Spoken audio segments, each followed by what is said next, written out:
I don't believe na ito ay mariresolba sa loob ng organisasyon. Ako yung nagpapasalamat at sa tingin ko naman ay naresolba na ito. Thank you, sir.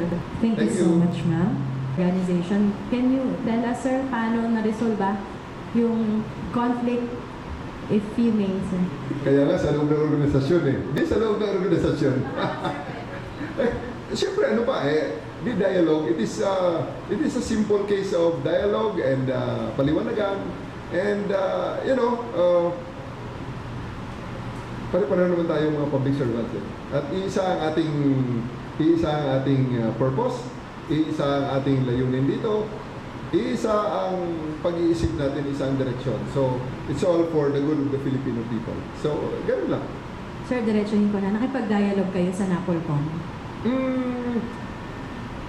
Diretsuhin ko na rin lang. So, organisasyon na rin lang.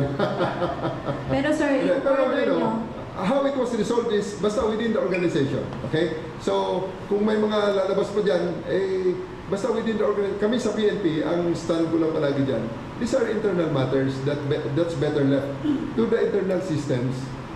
And yung pagpapalabas ito sa media is something that's not really a priority.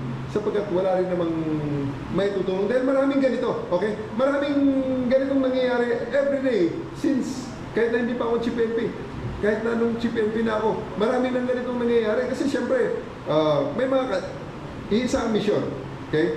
Pero may kanya-kanyang preference, okay? So because of that, may mga internal matters na dapat pag-usapan, okay? Na marami na rin pinag-usapan na noon pa. Okay, nagkataon lang na ito ay lumabas sa media. So, it's really unfortunate na may mga lumabas na ganong issue.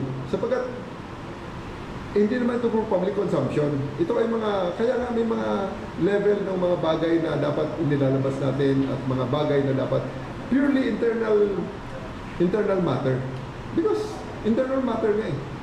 Dapat doon lang sa loob. So ako I would prefer na this will remain an internal matter and be resolved internally and discussed among the concerned personalities.